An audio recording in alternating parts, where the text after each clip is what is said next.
Pues bueno, sean todos bienvenidos a una sesión más del seminario de la facultad de Ciencias en Física y Matemáticas. Hoy tenemos el gusto de presentar al doctor Óscar Vázquez Rodríguez. Una pequeña semblanza de él. El doctor Vázquez Rodríguez realizó sus estudios de licenciatura, maestría y doctorado en la Benemérita Universidad Autónoma de Puebla, de Física. En particular, el doctorado lo obtuvo en Física Aplicada. Del 2008 al 2018 laboró como docente de asignatura en la Facultad de Ingeniería de la misma universidad y a partir del 2018 tenemos el gusto de tenerlo acá como profesor de tiempo completo en nuestra facultad. El área de especialidad del doctor es la física estadística de líquidos, arrestos dinámicos y materia condensada blanda. Actualmente, también el doctor Vázquez es responsable técnico del área de cómputo científico del ARCAD, que es el Laboratorio Regional de Cómputo de Alto Desempeño, único en el sureste. Pues hoy nos va a platicar sobre ondas superficiales en fluidos inducidos por vibraciones paramétricas. Pues muchas gracias, doctor Óscar. Queda usted encargado. Gracias, buenas tardes a todos. Bien, bueno, voy a compartir primero un video para entender un poquito cómo son estas ondas de Faraday. En realidad, estas ondas de Faraday son muy simples. El experimento se puede realizar de manera casera. Espero que estén viendo un poquito el video. Este video, hay muchos videos en YouTube donde pueden ver este tipo de fenómenos. De lo que se trata básicamente la inestabilidad de ondas de Faraday. En esencia, lo único que consiste es tener un líquido contenido en un cierto contenedor o vasija de cierto tamaño finito, al cual se le perturba a través de vibraciones verticales, a través de una amplitud y frecuencia. Bajo esas amplitudes y frecuencias, pues bueno, el líquido responde de tal manera que en la interfaz libre aparecen perturbaciones u ondas, las cuales se les conocen como las ondas de Faraday. Entonces, como pueden ver aquí en el experimento, pues bueno, tenemos aquí un recipiente cilíndrico en el cual tiene contenido un líquido con ciertas propiedades físico-químicas, al cual se le perturba a través de una frecuencia y una amplitud, y ahí es donde se generan las ondas. Este fenómeno ha sido ampliamente estudiado. Como pueden ver aquí también en el video, aquí genera unas ciertas burbujas superficiales, las cuales empiezan a tener o a bailar de acuerdo a las vibraciones debido a las ondas de Faraday.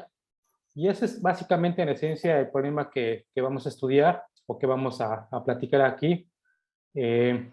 Bueno, este fenómeno se estudió matemáticamente hablando allá por la década de los 50 del siglo pasado.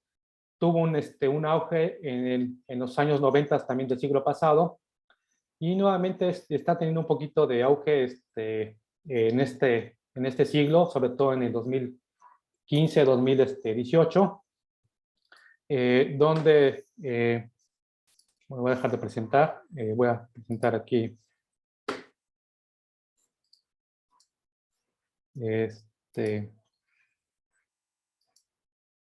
bien, espero que estén viendo la presentación. Si no me avisan, ¿sí están viendo la presentación? Sí. Muy bien, gracias. Bueno, entonces decía que bueno, en esencia, allá por la década de los 50 se empezó a estudiar este tipo de fenómenos de manera matemática. En los 90 del siglo pasado, pues empezó a dar una especie como de auge en este tipo de estudios, y actualmente nuevamente se está poniendo otra vez un poquito de moda por muchas cuestiones que encierran este fenómeno. Bueno, básicamente este fenómeno fue primeramente descrito por Michael Faraday en 1831, tal como aquí, déjeme poner aquí un poco, ok. Bien, entonces, primeramente este fenómeno fue descrito por Michael Faraday en el año de 1831. De hecho, hay un artículo que describe este tipo de ondas, y es por eso que también se le conoce a este fenómeno como ondas de Faraday, en honor a Michael Faraday. Como platicaba, pues bueno, en YouTube existen varios videos sobre este tipo de fenómenos. De hecho, se puede hacer de manera casera.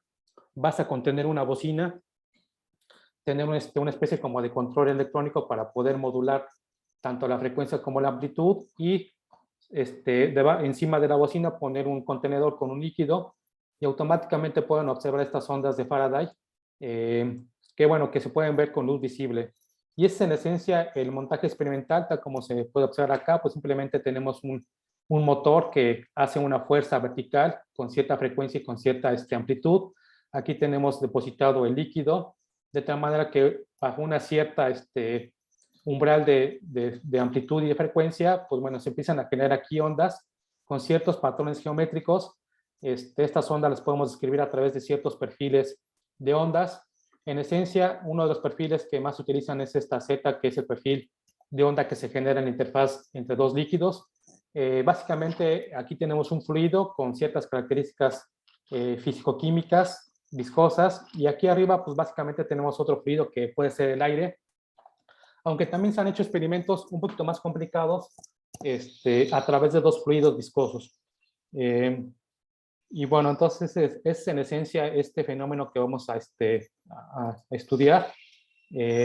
Algunas de las características que tiene este tipo de fenómenos es que bajo cierto valor, tal como hemos visto en los videos, bajo cierto valor de amplitud y frecuencia, pues bueno, las oscilaciones se producen.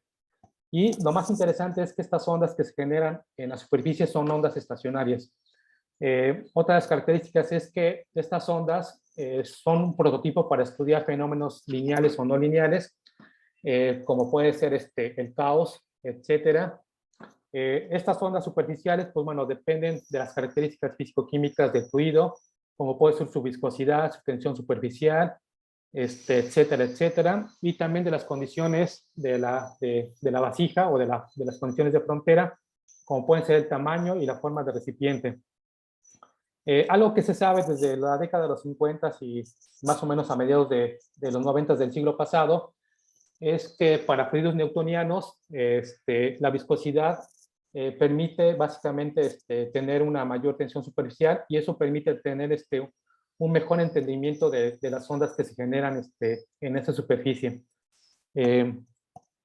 Bueno, también otra de las cosas que también vemos en este tipo de experimentos es que las ondas que se generan en la superficie tienen ciertos patrones geométricos, pueden ser líneas radiales, rollos, cuadrados, hexágonos, también pueden ser cuasicristales, tal como está aquí en esta imagen, y también puede haber patrones caóticos y también puede haber la ruptura de la interfaz para crear o generar gotas. Bueno, de hecho aquí tenemos en esta imagen un patrón tipo radial, aquí tenemos un tipo de hexágonos y aquí tenemos un cuasicristal. En esencia, este tipo de figuras, la mayoría son fenómenos no lineales, por lo cual, bueno, su estudio se complica bastante. Yo aquí voy a presentar un análisis totalmente lineal y esto básicamente en el sentido de que eso permite tener ecuaciones totalmente analíticas. Si nos vamos a la parte no lineal, pues bueno, es necesario tener utilizar la computadora porque es necesario resolver las ecuaciones de Navier-Stokes. Y bueno, entonces, ¿cuál es la motivación de este tipo de fenómenos? No, bueno, antes que nada, pues bueno, es ciencia. Al final de cuentas, el hombre, pues bueno, es el único animal en el planeta o en el universo que es el que realiza investigación y siempre está interesando por ciertos fenómenos. En este caso, pues bueno, yo me interesé por este fenómeno, que básicamente es muy sencillo experimentalmente hablando, y esa era principalmente la motivación de hacer este tipo de estudios. Nuevamente, como ya platiqué, pues bueno, otra motivación es que es un excelente prototipo para entender los fenómenos lineales y no lineales, porque bueno, precisamente aquí se presentan fenómenos no lineales, como pueden ser cuasicristales y el caos. También últimamente, en los últimos años, por eso decía que hay un nuevo auge, es que este fenómeno no lineal básicamente también se puede entender como una interacción onda-partícula. Es algo que últimamente se ha tratado de estudiar este tipo de sistemas. De hecho, este fenómeno o esta cuestión de onda-partícula, pues bueno, es bastante interesante porque inclusive se ha postulado o se ha tratado de entender cómo la dinámica de galaxias, entendidas como como un fluido, inmersas en un campo gravitatorio, pues básicamente en esencia pueden tener una especie como de perturbaciones tipo Faraday, pero hay que entenderlas como una interacción o una partícula a través de teoría de campos. Entonces, esta parte, bueno, está naciendo o nuevamente está teniendo auge. También sirve para el estudio de solitones. Eso básicamente en las cuestiones de la ciencia. En cuestiones un poquito más de aplicaciones en el enfoque de la industria, pues bueno, sirve básicamente para lo que es la atomización de un líquido y la formación de emulsiones. Básicamente también sirve para tomar en cuenta el tamaño de las gotas que se forman en una interfaz libre. Y también sirve también para entender el transporte y almacenamiento de líquidos. Esa sería básicamente la motivación de por qué en esencia queremos estudiar este tipo de fenómenos. Bien, pues aquí viene la parte teórica, la parte matemática. Pues bueno, en esencia lo que vamos a hacer es vamos a tener una gravedad paramétrica. La constante de gravedad la vamos a perturbar a través de esta función armónica, a través de una amplitud y una frecuencia. Al final de cuentas, este campo externo, que es un campo gravitatorio, que depende aquí del tiempo, pues va a hacer que nuestro objeto, bueno, que nuestro sistema, el cual está conteniendo una vasija, pues empiece a perturbar verticalmente y se empiezan a generar las ondas de Faraday. Para este enfoque, pues necesitamos estudiar, bueno, necesitamos tener las ecuaciones de Navier-Stokes. La ecuación de Navier-Stokes, en esencia, es una aplicación de las ecuaciones de Newton aplicadas al estudio de fluidos. En esencia, lo que yo tengo en esta parte, pues bueno, es la aceleración, y esta otra parte tengo las fuerzas. Estas fuerzas, bueno, básicamente son debidas al campo paramétrico que tenemos acá, y esta sigma pues tiene que ver con un tensor de esfuerzos que tiene que ver con modelos de cómo el sistema físicamente están aplicadas ciertas fuerzas en el sistema. Y bueno, lo que está de este lado, pues bueno, tiene que ver con la aceleración. B es el campo de velocidades. Cuando tenemos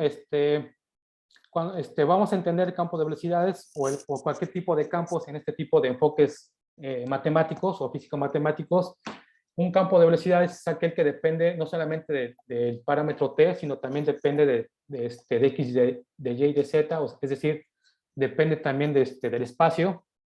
Y entonces aquí lo que tenemos son en esencia campos que dependen tanto del espacio como del tiempo. A su vez, para simplificar un poquito las cosas, pues bueno, vamos a tener esta condición que es básicamente la condición de que un fluido es incompresible. Normalmente los fluidos son más complicados de comprimir, al igual que los sólidos, pero bueno, esta condición básicamente me mide lo que es la compresibilidad o qué tanto se puede comprimir un líquido. Aquí estamos diciendo que son incompresibles. Esto también proviene básicamente de la conservación de la masa. Y como pueden ustedes darse cuenta aquí, pues bueno, esta ecuación es una ecuación no lineal. Básicamente por esta parte es no lineal. Y también depende del modelo matemático de este tensor de esfuerzos. Aquí Rho es la densidad, que vamos a considerar que también es una densidad uniforme. Y bueno, entonces una de las características de esta ecuación de Navier-Stokes, pues bueno, tiene que ver con esta parte. De hecho, todo esto que está acá se le llama la derivada material. Y esta parte tiene que ver con un término convectivo, que tiene que ver como una parte del fluido, pues bueno, básicamente se mueve en ese campo, ¿no? Y bueno, entonces, tal como decíamos aquí, este gradiente de este tensor, pues bueno, me determina las fuerzas aplicadas en una superficie. Esta superficie que está acá, estrictamente hablando, no es una superficie totalmente física. En esencia, no estamos hablando de la superficie entre la interfaz entre el aire y un fluido. Esta superficie se puede entender como una superficie matemática. Si tomamos en cuenta un pedazo de fluido, ese fluido lo podemos, al menos en coordenadas cartesianas, tiene 6 caras. En esencia, básicamente lo que tenemos que entender acá, este término es una fuerza aplicada a una superficie matemática. Aquí también está metida la presión. Es obvio que nosotros vamos a aplicar estrictamente estas fuerzas a la superficie que se genera cuando se perturban ese líquido a través de ondas paramétricas o de este término paramétrico. Y bueno, y tal como decía acá, pues bueno, G de T, pues bueno, es una fuerza externa que es debida a este campo que se genera de manera externa. Bien, entonces, bueno, algo importante de estas ecuaciones es que este término que está acá, que tiene que ver con el tensor de esfuerzos, pues bueno, al final de cuentas es un modelo matemático o es un modelo físico-matemático que se impone a través de relaciones constitutivas. Como pueden ustedes saber, existen muy pocas leyes que permiten tener fuerzas naturales.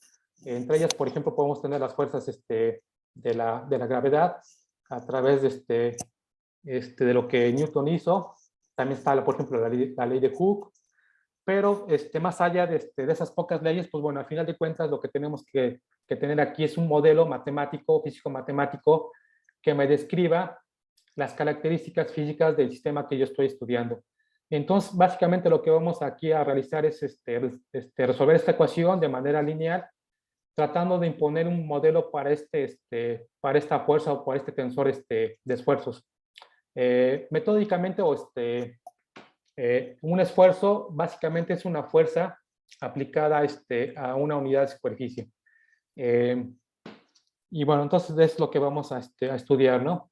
Sería, bueno, esta ecuación dinámica, que es básicamente la aplicación de la segunda ley de Newton a fluidos, que se conoce como la ecuación de Navier-Stokes. También le vamos a imponer ciertas condiciones de frontera. En este caso, una de las condiciones que vamos a imponer es una condición física que tiene que ver con el tamaño finito de la vasija que contiene el fluido. Aquí tengo el fluido, aquí tengo un gas, el gas puede ser el aire. Aquí tengo el perfil de onda. Y bueno, la primera condición tiene que ver con que básicamente el campo de velocidades que se genera acá o que existe aquí en este fluido, cuando llega a este límite, cuando z vale menos h, pues bueno, ese campo debe ser cero, tanto su derivada como este campo que está acá. Esa es una condición física de frontera. También tenemos una condición cinemática que tiene que ver con el perfil de onda que se genera cuando las ondas, cuando la perturbación está aplicada. Básicamente, esta condición de equilibrio me está diciendo que el campo de velocidades aplicado en dirección normal tiene que empatar con la derivada del perfil de onda exactamente en esta dirección. Donde z, como habíamos platicado, pues bueno, tiene que ver con el perfil de onda que se genera acá. Esta z, en esencia, depende tanto de x como de y. Sin embargo, vamos para hacerlo más sencillo, vamos a decir que hay isotropía. Eso significa que en el eje X, lo que pasa en el eje X es exactamente lo que pasa en el eje Y. De tal manera que en esta superficie yo puedo tener un vector normal y dos vectores tangenciales. De hecho, debido a la isotropía, pues este vector tangencial T1 es exactamente igual a este vector T2, donde N es un vector normal, el cual podemos construir a través del perfil de onda. De hecho, esta forma que está construida se le llama una norma de Monge, perdón, sí, de Monge, y simplemente es una forma de parametrizar un vector a través de estas cantidades. Como pueden también darse cuenta, pues es una relación no lineal. Otra de las condiciones que tenemos es una condición dinámica que básicamente me permite entender cómo son los esfuerzos tanto del fluido como del aire. La condición dinámica que se tiene que aplicar, pues bueno, está dada por esta relación matemática que me dice que los esfuerzos aplicados en esta superficie básicamente están mediados por esta cantidad, donde esta gama tiene que ver con el coeficiente de tensión superficial y esta acá tiene que ver con la curvatura de la superficie que está aquí dada. Nuevamente esta curvatura, pues bueno, la podemos parametrizar a través de esta relación matemática. Y es en esencia las condiciones que necesitamos para poder resolver las ecuaciones de Navier-Stokes. De manera un poquito más particular, si hacemos una proyección de estas condiciones dinámicas, si las proyectamos en su componente normal y su componente tangencial, tendremos dos condiciones. Exactamente en la componente normal, pues bueno, tenemos que este balance de fuerzas entre el esfuerzo del fluido y el esfuerzo del aire, pues está mediado por esta cantidad que tiene que ver con la tensión superficial. Aquí esta capa es la K, me equivoqué acá, esta K debe ser aquí capa, pero bueno, y en el eje, perdón, en la proyección tangencial, pues bueno, vale cero este balance de esfuerzos o este balance de fuerzas. Y bueno, con ese par de ecuaciones, junto con las condiciones cinemáticas y la condición física de frontera, automáticamente ya somos capaces de poder resolver la ecuación de Navier-Stokes. Aquí el vector tangencial nuevamente se define de esta forma matemática. Y bueno, entonces, como habíamos platicado al principio de esta charla, pues bueno, decíamos que vamos a linearizar las ecuaciones. Y eso es básicamente para tener resultados totalmente más analíticos. Y entonces vamos a hacer de esta ecuación, que habíamos platicado que esta ecuación es no lineal, junto también con sus condiciones iniciales y condiciones de frontera, ya sea la condición cinemática y las condiciones dinámicas, las vamos a linealizar de tal manera que tengamos un enfoque totalmente linealizado. Normalmente se linealiza alrededor de esta condición de equilibrio, que es un equilibrio hidrostático, que básicamente me está diciendo que la presión que se ejerce en la superficie plana, cuando z es igual a 0, pues bueno, básicamente es un balance de fuerzas entre la presión atmosférica debida al aire y las fuerzas aplicadas al seno del líquido, que tiene que ver con esta gravedad paramétrica, que depende pues básicamente de cómo se está moviendo la vasija. Entonces, bueno, lo que vamos a hacer es básicamente linealizar todas las ecuaciones que tenemos ahí alrededor de este punto de equilibrio. El campo de lo que viene a continuación, todo lo que tengamos como velocidades o campo de velocidades, como tensores de esfuerzos, como presiones, automáticamente son básicamente las ecuaciones ya linealizadas. Nuevamente, también para poder resolver este tipo de estudios, vamos a utilizar el enfoque de Flokel y Apunov. Esta teoría, en esencia, me permite tener, en esencia me permite tener soluciones totalmente estables, que son lo que se espera básicamente en el régimen lineal. Como ustedes más o menos deben saber, esperamos que entendamos que las teorías dinámicas, pues bueno, en el régimen lineal tiene que haber ciertos criterios de estabilidad. En este caso vamos a utilizar este criterio que se llama el criterio de Flokel y Apunov, que me dice que cualquier campo que está aquí metido en estas ecuaciones lo puedo desarrollar a través de este tipo de soluciones en tipo de soluciones en tipo de series. Esta F en principio puede representar cualquiera de estos campos, ya sea el campo de velocidades, el tensor de esfuerzo, la presión o este perfil de onda. Es lo que representa este tipo de soluciones, y en esencia es un enfoque teórico para poder resolver, tener soluciones totalmente estables en este régimen lineal. A esta MUC N que está acá se le conoce como el exponente de Floquet. De hecho, como tenemos ondas estacionarias, esta alfa que tengo yo aquí, de hecho nada más tiene dos soluciones. Una es el caso armónico y otra es el caso subarmónico. El caso subarmónico, pues básicamente lo que me está diciendo es que las ondas que se generan en la superficie más o menos están a una mitad de la frecuencia de la perturbación externa, y el armónico, pues bueno, básicamente es un entero de esa frecuencia externa. Cualquier otro tipo de entero que llegue aquí, estar aquí presente, pues básicamente se absorbe a través de pues de este coeficiente o de este exponente de Floquet, porque pues bueno, al final de cuentas tenemos ondas estacionarias, y este enfoque me permite resolver ondas estacionarias y que tengan cierta estabilidad en las soluciones. Y bueno, entonces lo que hacemos es aplicar este enfoque matemático a todas las ecuaciones anteriores. Y bueno, como necesitamos tener soluciones reales, al final de cuentas yo aquí necesito resolver resolver estas ecuaciones en el espacio real. Entonces, hay dos condiciones que permiten delimitar esta sumatoria. En el caso de ondas armónicas, pues bueno, la condición dice que este exponente de Floquet, pues básicamente la parte negativa es equivalente al complejo conjugado de la parte positiva. En el caso subarmónico, la parte negativa de este índice, pues bueno, es equivalente a la parte positiva del complejo conjugado de estos coeficientes de Floquet. A su vez, esta solución que estoy aplicando, le estamos también dando una especie como de transformada de Fourier, Básicamente lo que me interesa es conocer lo que sucede en el eje Z. Es por eso que aquí se aplica también una transformada de Fourier en el plano, de tal manera que al final de cuentas mis ecuaciones estén básicamente más representadas, sobre todo en el eje Z. En el plano, pues bueno, básicamente no me interesa un poquito esa parte. Y para tratar de quitar esa parte, pues simplemente utilizo esta transformada de Fourier. Aquí está acá, pues bueno, tiene que ver con el número de onda en ese espacio, en el espacio de Fourier.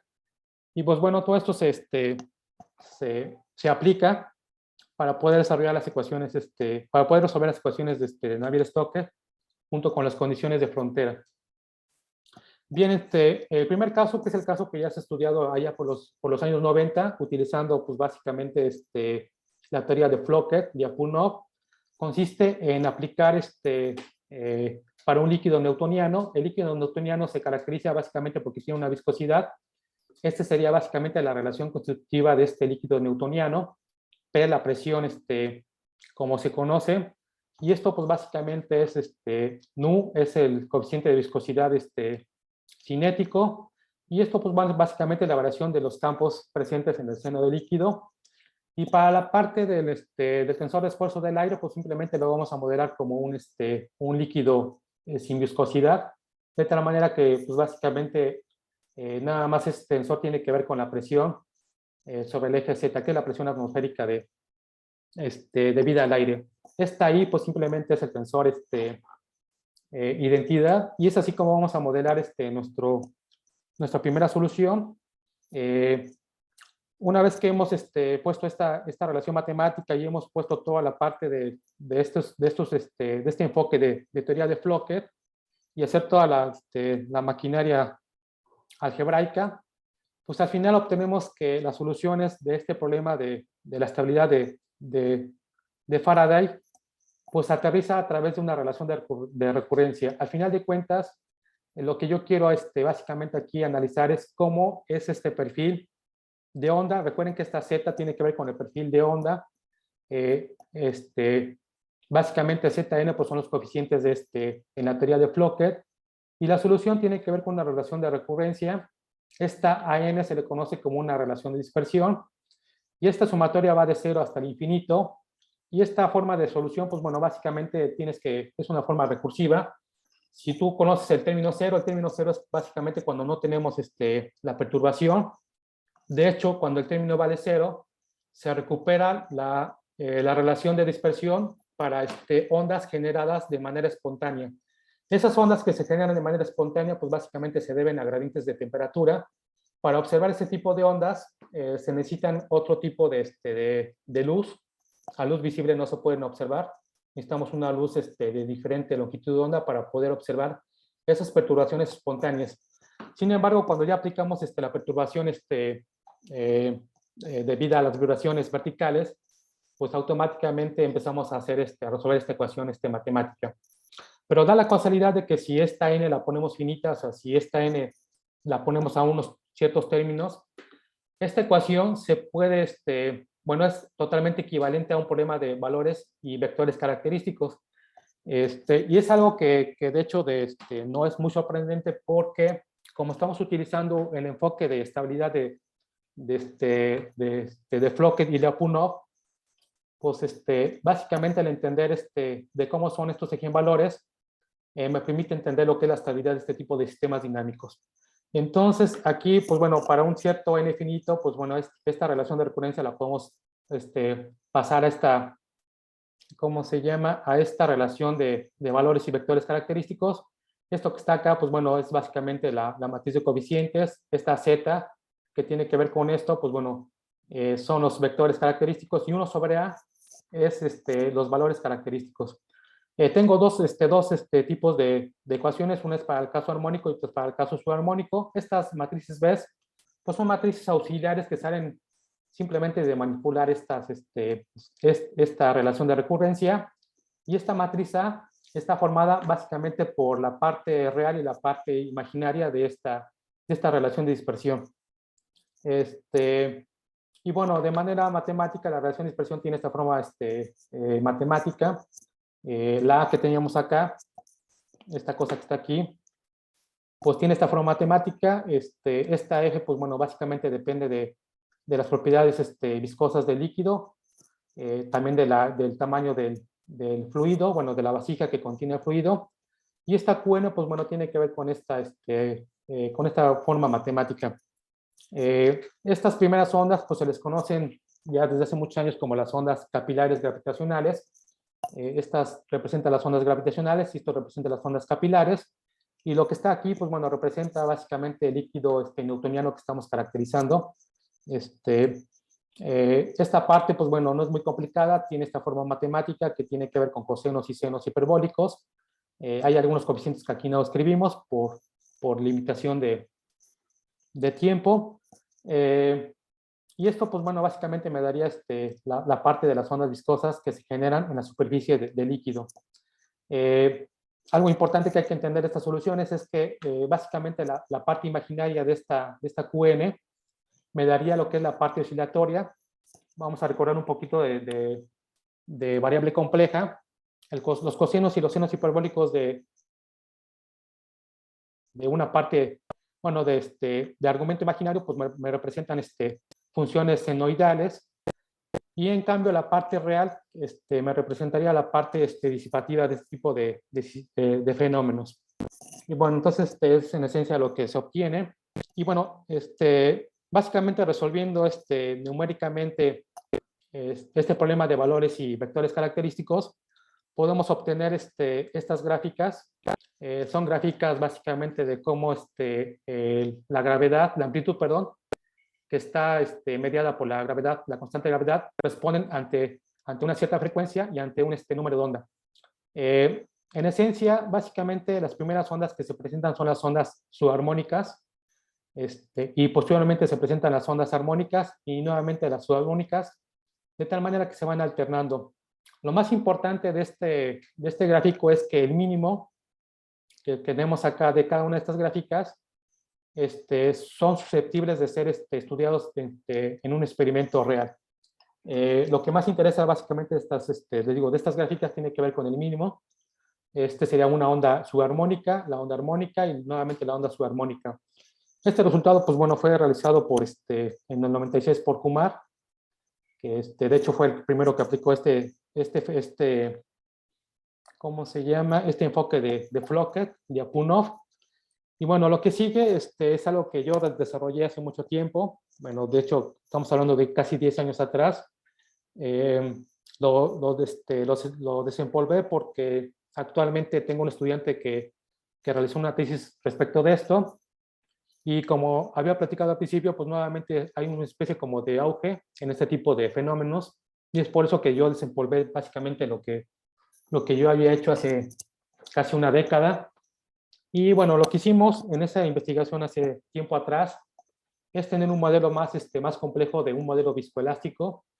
Básicamente tenemos aquí esta relación constitutiva del tensor de esfuerzos.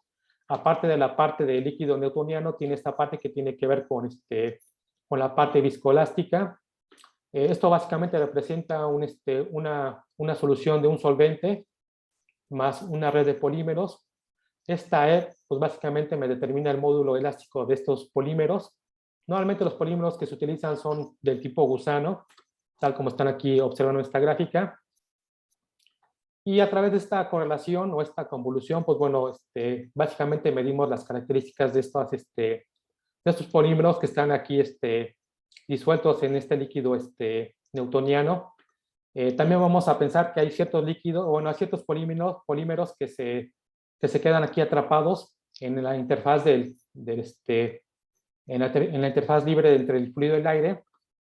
Básicamente, este tipo de polímeros que se quedan aquí colocados en la superficie de esta interfaz, pues bueno, se les conocen como surfactantes, porque pues básicamente rompen un poquito la interfaz o la parte de la tensión superficial para que se coloquen acá. Y bueno, entonces eso fue lo que hicimos un poquito de más. Aquí metimos un poquito más de cosas. Pusimos un coeficiente de elasticidad en la interfase. Básicamente ese coeficiente de elasticidad me mide qué tanto bueno, qué tantas moléculas se pueden absorber aquí en esta interfaz libre. Está dado por este coeficiente. A su vez también metimos un coeficiente del módulo de flexión de esta curvatura a través de este coeficiente kappa. Y también un coeficiente que me mide tanto qué tanto hay desplazamiento en el eje horizontal como en el eje vertical a través de este coeficiente que está acá.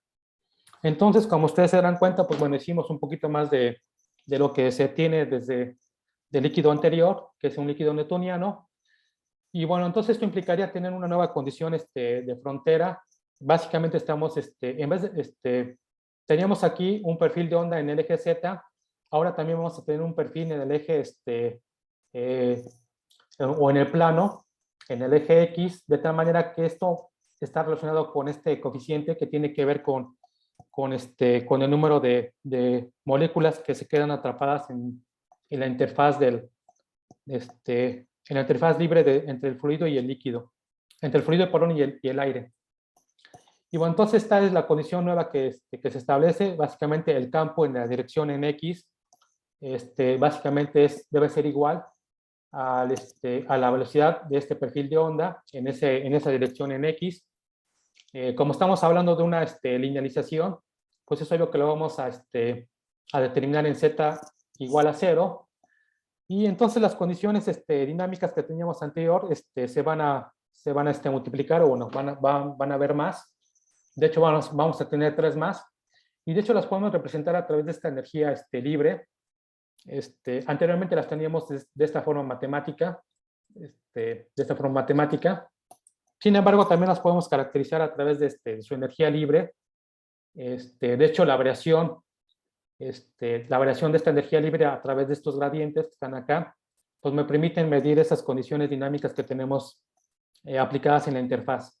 Nuevamente, cada una de estas miden lo que acabamos de explicar. Esto tiene que ver con la tensión superficial, esto tiene que ver con la curvatura, esto tiene que ver con cómo las partículas se absorben en la interfaz, y esto tiene que ver con la compresión lateral y transversal en la interfaz del fluido. Entonces, su variación de esta energía me permite tener condiciones de frontera básicamente en esa interfaz.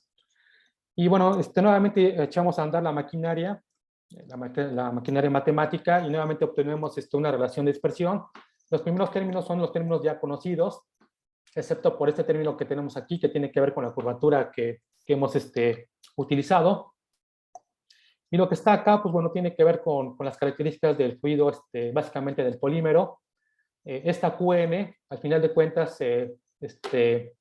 la QN que teníamos antes, al final de cuentas se transforma de esta forma matemática, donde esta nu, que tiene que ver con una viscosidad, ya no es una viscosidad constante, sino es básicamente esta integral, es una viscosidad en el espacio de Fourier, de tal manera que aquí tengo la viscosidad debida al solvente, y esto tiene que ver con la parte de los polímeros. Matemáticamente esta eje, pues bueno, es una forma más complicada, tiene varios términos, pero pues, al final de cuentas es lo mismo. Tiene cosenos y senos, cosenos hiperbólicos y senos hiperbólicos. Nuevamente la parte imaginaria o la parte compleja de estos senos hiperbólicos tiene que ver con la parte que oscila, y la parte real pues tiene que ver con la parte que se disipa. Y bueno, hicimos una aplicación a un modelo de relajación de Maxwell. El módulo elástico de los polímeros lo ponemos a través de esta relación matemática. Esta relación matemática básicamente lo que me dice es que los polímeros, bajo un cierto tiempo, bajo este parámetro tau, no interaccionan. O sea, básicamente tenemos polímeros que de alguna manera no están interaccionando entre ellos. Y este término de relajación me permite entender cuándo exactamente ya tenemos esa condición de que los polímeros ya no están interaccionando uno con respecto a otro. Y bueno, este modelo se llama la relajación de Maxwell, básicamente por esta. De hecho, aquí es negativo. Si no me recuerdo, creo que aquí es negativo. Aquí me equivoqué. Y entonces la viscosidad en el espacio de Fourier se transformaría de esta forma matemática. Simplemente metemos la ecuación a esta integral y pues hacemos la integral y automáticamente obtenemos esta relación matemática. Entonces hicimos una aplicación sencilla. Básicamente los parámetros nuevos que habíamos tenido antes los hicimos a 0. Básicamente lo único que tenemos es exactamente un líquido newtoniano más una parte que tiene que ver con la parte elástica de los polímeros. Y bueno, lo que encontramos es que, en esencia, al principio pensábamos que las primeras ondas que se iban a generar eran las ondas subarmónicas. Sin embargo, nos dimos cuenta que no siempre es el caso, que bajo este modelo matemático de relajación de Maxwell, no precisamente las primeras ondas que se generan son las ondas subarmónicas, sino son las ondas armónicas. Básicamente a bajas frecuencias tenemos que las primeras ondas que se generan son las ondas armónicas y después siguen las ondas subarmónicas. Los puntos de estas gráficas delgaditas o estas líneas delgaditas es un modelo que hicimos aproximado de esta ecuación que está acá. La trabajamos un poquito más, hicimos un modelo más aproximado para bajas frecuencias y es básicamente lo que está aquí representado. De hecho, a unas frecuencias medianas, pues bueno, básicamente a las ondas, tanto armónicas como subarmónicas, conviven. De hecho, notamos que bajo un cierto régimen de frecuencias de 42 a 100 más o menos, notamos que estas dos ondas conviven, tanto la subarmónica como la armónica. A frecuencias más altas, pues básicamente las ondas que más se generan son las ondas subarmónicas. Esto básicamente fue un ejemplo muy sencillo. Sin embargo, aplicamos este modelo teórico a un caso ya más particular, a un caso de hecho experimental. Ballesta en el 2005 publicó un artículo en donde realiza exactamente este experimento de ondas de Faraday para una solución de micelas. Las micelas son básicamente polímeros que forman esferas.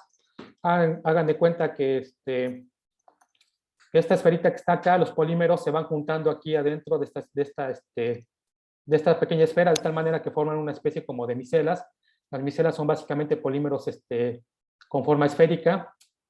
Y en esencia lo que tenemos, en vez de tener los fluidos así, bueno, tener los polímeros de esta manera, lo que tenemos son esferitas que están aquí en la interfaz y también aquí en el seno del fluido. Y es básicamente el estudio experimental que realizó este investigador Ballesta.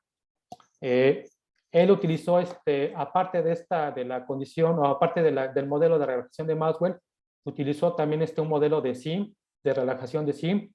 Este modelo de relajación de SIM tiene que ver con la respuesta que tienen los polímeros o las micelas ante fuerzas hidrodinámicas. Como ustedes pueden más o menos entender, una vez que aquí hay generación de ondas paramétricas, es obvio que estos polímeros de alguna manera sufren la presencia de las fuerzas hidrodinámicas o de los campos hidrodinámicos que se generan aquí. Entonces, en esencia, este modelo totalmente heurístico, porque es una relación heurística, simplemente me mide ese tipo de comportamientos. Entonces, lo que el autor hizo, nosotros alternativamente pusimos todavía otro modelo matemático que tiene que ver con el flujo de Marangoni. Este flujo de Marangoni, pues básicamente me mide, me mide la concentración de partículas presentes en la interfaz de este modelo matemático, bueno, de este modelo de líquidos.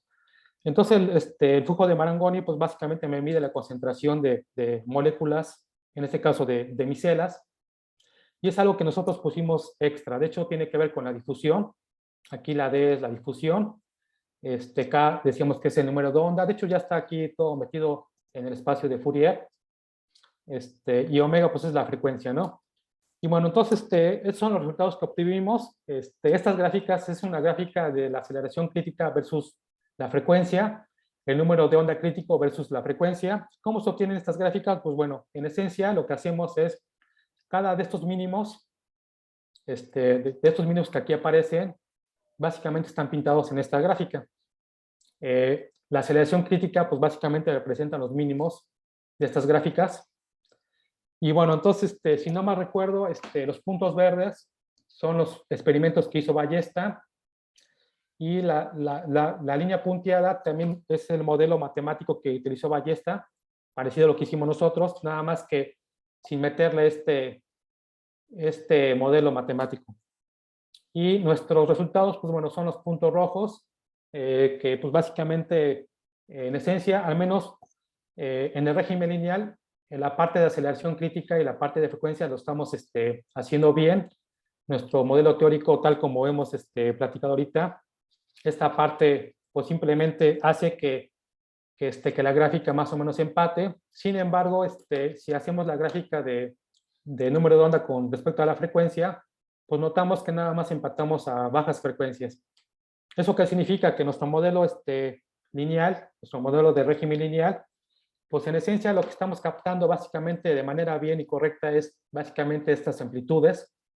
Sin embargo, los números de ondas que están en este eje, a bajas frecuencias simplemente lo estamos haciendo bien, a altas frecuencias pues simplemente estamos un poquito desfasados.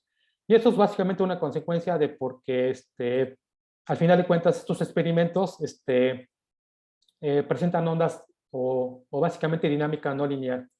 Y recordar que nosotros estamos haciendo pues en esencia pura teoría lineal. Bien, ya para terminar, bueno, la última parte tiene que ver con la aplicación exactamente de este enfoque teórico, pero utilizando un modelo de cristal líquido. Voy a platicar de manera rápida las características de este tipo de moléculas o de estados de agregación de la materia. Una de las características de este tipo de cristales es que son agregados de moléculas grandes y alargadas, tal como pueden ver en esta figura. Forman mesofases. ¿Qué significa eso? Bueno, que tienen características tanto de líquidos como de sólidos, dependiendo de la dirección en la que se analice. De hecho, si yo veo este líquido que es el esmético A, en dirección X o en dirección en el plano, pues bueno, tiene características de un sólido. De hecho, le cuesta bastante trabajo moverse las partículas en esta dirección. Sin embargo, moverse en esta dirección es un poquito más sencillo, de tal manera que en esta dirección, pues bueno, podemos decir que tiene una característica de líquido. Otras características de este tipo de cristales es que son anisótropos, o sea, no son isotrópicamente hablando, o sea, debido a la forma en cómo se van ensamblando o la manera en cómo se van construyendo, pues son anisótropos debido a su ordenación. Y también se sabe que la viscosidad es mucho menor en la dirección del eje óptico o del eje donde básicamente existe mayor movilidad.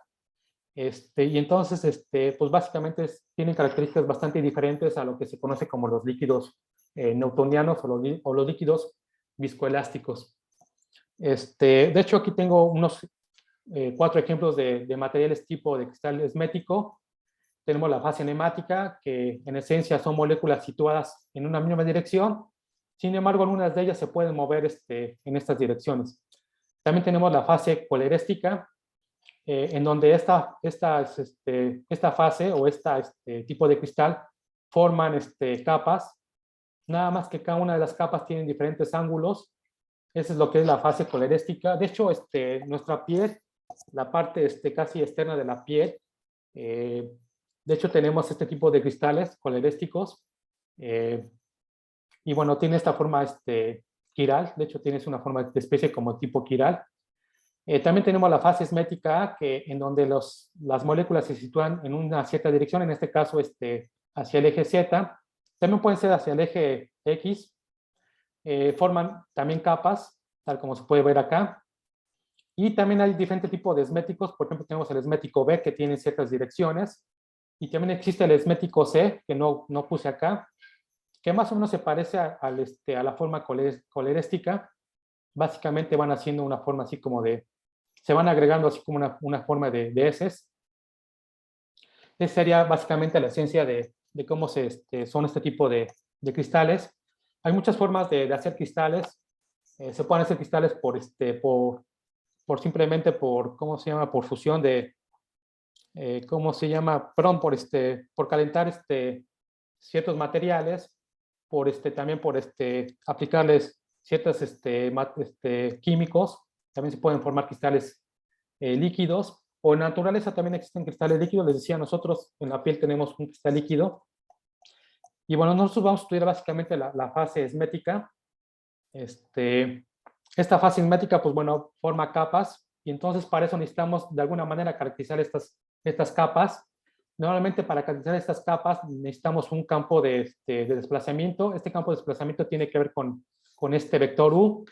En esencia, como estamos suponiendo una situación lineal, vamos a suponer que nada más se mueven en dirección Z, de tal manera que vamos a estar nada más interesados en esta componente, en esta parte, porque las demás partes pues básicamente no nos interesan, en el sentido de que estamos en un régimen lineal. A partir de básicamente de este campo de desplazamiento de estas moléculas o de estas píldoras, podemos determinar este vector normal a través de este campo o de desplazamientos. Y como tenemos unas capas, las cuales tienen cierta elasticidad o tienen cierta curvatura, pues necesitamos también tener una especie como de dinámica que básicamente muestren las características de este tipo de cristales esméticos. Esta dinámica la podemos representar a través de esta energía libre, que básicamente está en función de esta B. Esta B pues básicamente es el módulo elástico, y también esta lambda que tiene que ver con una razón entre el módulo elástico y la curvatura de la superficie.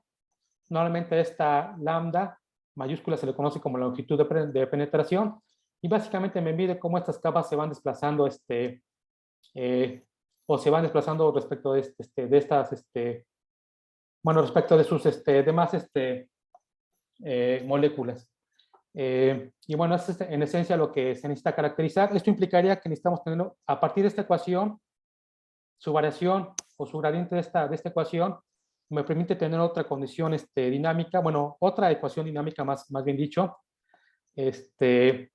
Y bueno, entonces la relación constitutiva para el tensor de esfuerzos, pues bueno, nuevamente es la parte del líquido newtoniano más dos tipos de esfuerzos. Uno tiene que ver con la parte viscosa de la fase uniaxial. Este tipo de líquidos o este tipo de cristal líquidos, en este eje está la parte uniaxial. En esta parte es donde tenemos diferentes viscosidades.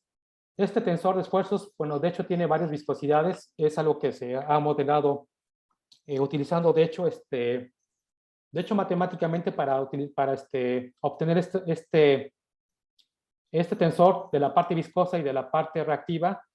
Pues básicamente se hacen estudios de estadística fuera de equilibrio o termodinámica fuera de equilibrio, pues bueno, básicamente para tener algo bien, bien comportado. Entonces, básicamente estos modelos provienen de un enfoque de termodinámica fuera de equilibrio, y este otro tensor que está acá, pues bueno, tiene que ver con las características de las capas que forman estas moléculas. Al final de cuentas es una variación como si fuese un campo medio de la variación de la energía libre. Y pues bueno, entonces en esencia la ecuación que yo platicaba que necesitamos todavía, aparte de la ecuación de Navier-Stokes, necesitamos esta otra ecuación que me determina básicamente la dinámica de cómo se mueven las píldoras o cómo se mueve el campo de desplazamiento de las píldoras que están acá respecto del campo de velocidades sobre este eje. Y todo eso está mediado a través de pues básicamente de las características de las capas. Recordar que esta es la fuerza, la energía libre, que tiene que ver con este modelo. De hecho es un modelo armónico. Y pues bueno, en esencia esta es la ecuación que necesitamos extra para poder determinar la solución de las ecuaciones. Esta lambda P tiene que ver con la longitud de permeación. ¿Esto qué significa? Bueno, significa que lo que vemos en este eje como un líquido, este líquido se permea a través de las moléculas que forman el cristal líquido. Y es básicamente la ecuación que me está aquí dando, o esta ecuación dinámica que aquí me está dando. Y bueno, pues nuevamente hacemos la tecnología, aplicamos el enfoque de Floquet, etcétera. Tenemos una ecuación un poquito más complicada. Sin embargo, notamos que el tiempo asociado a esta longitud de permeación es bastante pequeño. O sea, básicamente la fase líquida que tiene esta esta mesofase de cristal líquido, este parámetro es bastante pequeño de tal manera que casi no hay mucha permeación. Eso nos permite hacer una aproximación en las ecuaciones. Entonces, bajo este tiempo que está asociado a esta permeación, pues las ecuaciones las reducimos. Y también hicimos también el enfoque de longitud de onda larga. Eso significa que para una longitud experimental es mucho más grande que esta longitud característica del sistema. Recordar que esta longitud, pues básicamente es la longitud de penetración, o sea, básicamente cómo estas moléculas se mueven a partir de cómo es esta curvatura y este módulo elástico. Y bueno, entonces en esencia, pues bueno, la ecuación se reduce. De hecho, esta es la ecuación final que obtenemos para la relación de dispersión, básicamente para esta cosa. Y bueno, ese es en esencia lo que hicimos. Hicimos, bueno, de hecho, esos son los resultados que hizo mi estudiante de tesista, que va a presentar apenas el lunes, creo que presenta su tesis. Y bueno, esto fue lo que hicimos, bueno, eso es lo que hizo él. Hicimos las gráficas nuevamente de las frecuencias, de la amplitud de oscilación respecto del número de onda. Y como tenemos un enfoque a bajas frecuencias, pues bueno, es obvio que aquí tenemos resultados de bajas frecuencias de 6 MHz, de 12 y 18. Y también vemos que las ondas se generan a una longitud de onda pequeña. ¿Por qué? Porque recordar que la longitud de onda, perdón, una longitud de onda larga, porque recordar que el número de onda es el inverso de la longitud de onda, de tal manera que a baja número de onda tenemos longitudes de onda larga. Y bueno, pues nuevamente aquí lo que sí observamos es que se presentan ondas armónicas y subarmónicas, y básicamente a bajas frecuencias tenemos que las ondas armónicas y subarmónicas son casi de la misma magnitud. A medida que aumentamos la frecuencia, pues bueno, se va, existen una onda que es bastante más pronunciada, o sea, básicamente a longitudes de onda un poquito más grande, perdón, a números de onda más grandes, tenemos esta onda que permanece mucho tiempo, y es lo que sucede, pues básicamente en este tipo de comportamientos. Bueno, ya para finalizar, resta decir que nos falta el experimento. Hasta ahorita no hemos encontrado alguien que haga experimentos sobre cristales líquidos. Al final de cuentas, no es muy complicado hacer este tipo de experimentos. Es obvio que los cristales líquidos creo que son caros para hacer experimentos, pero bueno, yo pienso que se pueden hacer este tipo de experimentos aquí, en los laboratorios que tenemos acá. Así que si alguien hace este tipo de experimentos, pues estaría bien que se hiciera una especie de colaboración para poder tratar de ver experimentalmente cómo se comportarían este tipo de cristales ya de manera experimental. Y también, bueno, ya finalmente, pues bueno, decir que bueno, estoy trabajando en una parte no lineal. Esta energía que está aquí construida, que se construye a través de un enfoque tanto de geometría diferencial como también un enfoque de termodinámica fuera de equilibrio, pues bueno, esta cosa básicamente es en esencia para un régimen lineal. Existe una energía libre para un régimen no lineal, y es básicamente lo que vamos a hacer. Bueno, si es que nos da tiempo, porque pues con tantas clases luego no da tiempo, pero en esencia la parte que nos faltaría hacer es hacer esto un desarrollo para una parte no lineal. Y bien, bueno, ese sería básicamente todo lo que hemos hecho. Como les platicaba, en esencia es algo que se hizo hace tiempo, bueno, que yo hice hace tiempo, y apenas estoy otra vez volviendo a comenzar esta parte. Y bueno, sería por mi parte todo. Muchas gracias por la atención. Gracias. Muchas gracias, doctor Oscar. No sé si alguien tiene alguna duda o pregunta.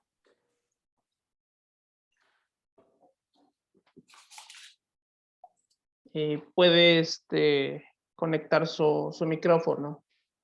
No sé si los que están en la sala de videoconferencia también tengan alguna duda.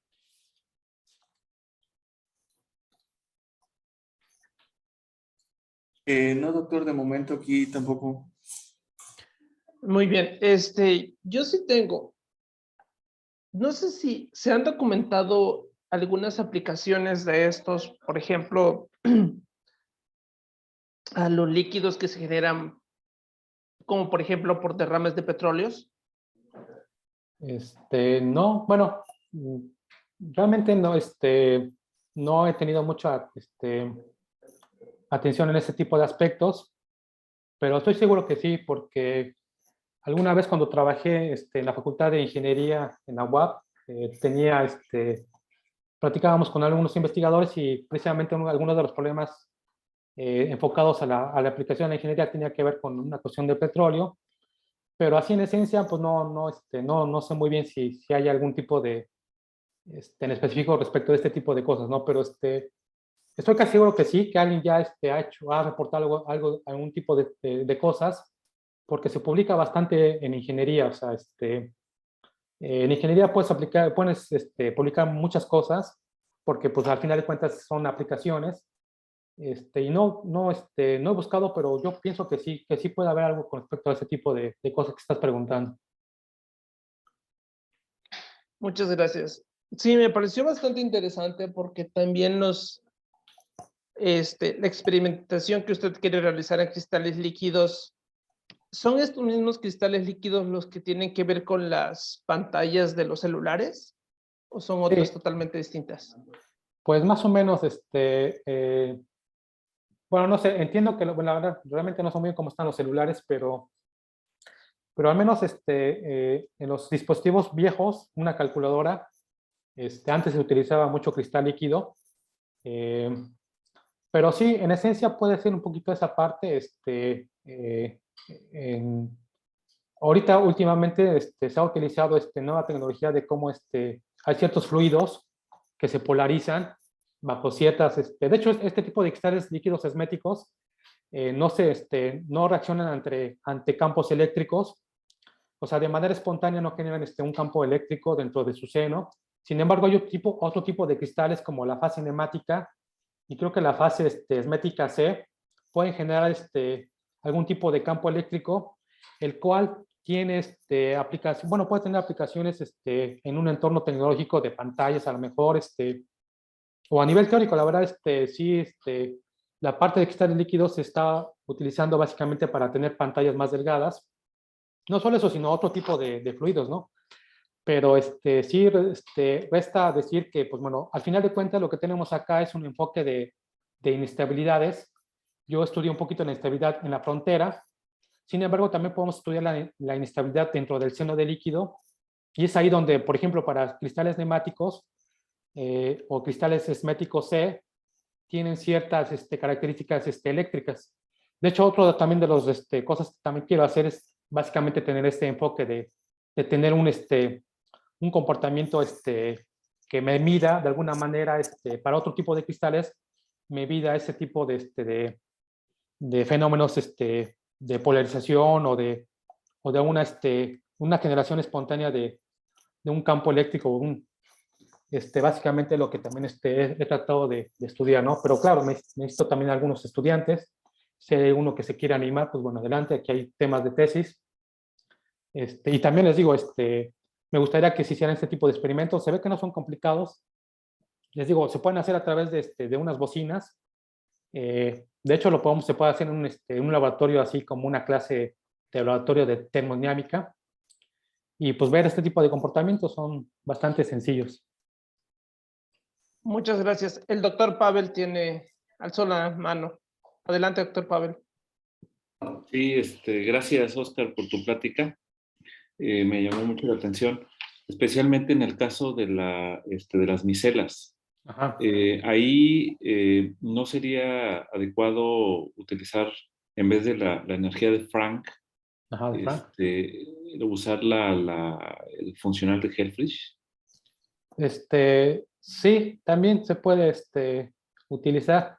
De hecho, pues de hecho debería ser más adecuado utilizar esa energía de Helfrich que la de Frank, pero es el enfoque que hemos hecho como platiqué eso ya lo hice hace tiempo y entonces apenas estoy desempolvando este tipo de estudios, pero sí, se puede también utilizar esa energía de Helfrich.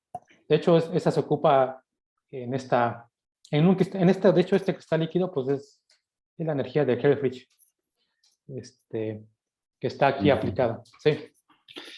Y la otra cuestión es, ¿existen experimentos sobre células o vesículas? Digamos, vamos a pensar en donde estén en presencia de algún campo, no sé, de presión o campo eléctrico variable en el tiempo, para probar estas ondas de Faraday, estas inestabilidades. Sí, O sea, ¿ya hay experimentos al respecto? ¿O?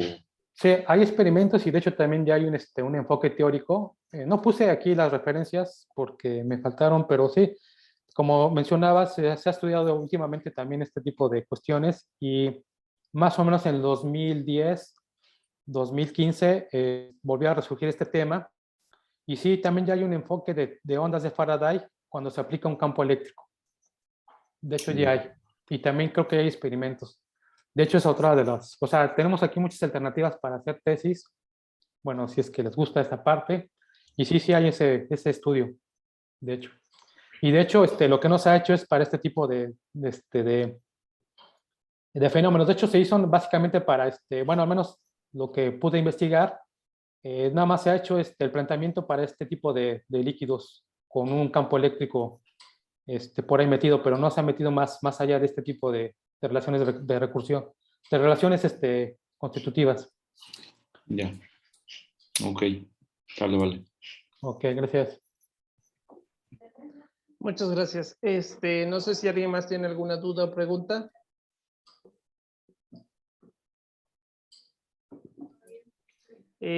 Pues me parece que no. Pues muchas gracias, doctor Oscar, por esta interesante plática. No sé si quiera dar algún comentario final.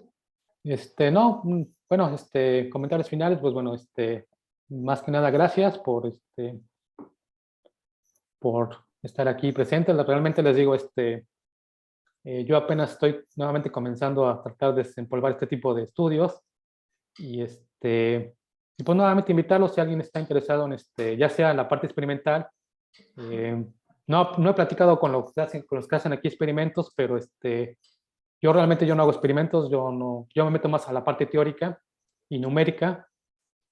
Y si alguien está interesado en este tipo de estudios, pues bueno, simplemente platiquen conmigo. Yo siempre vengo aquí a la facultad y podemos realizar una tesis respecto de estos temas. Y bueno, por mi parte sería todo. Muchas gracias y gracias por la oportunidad. Hasta luego. No, pues muchísimas gracias y a todos los asistentes, muchísimas gracias de nuevo. Hasta luego. Hasta luego.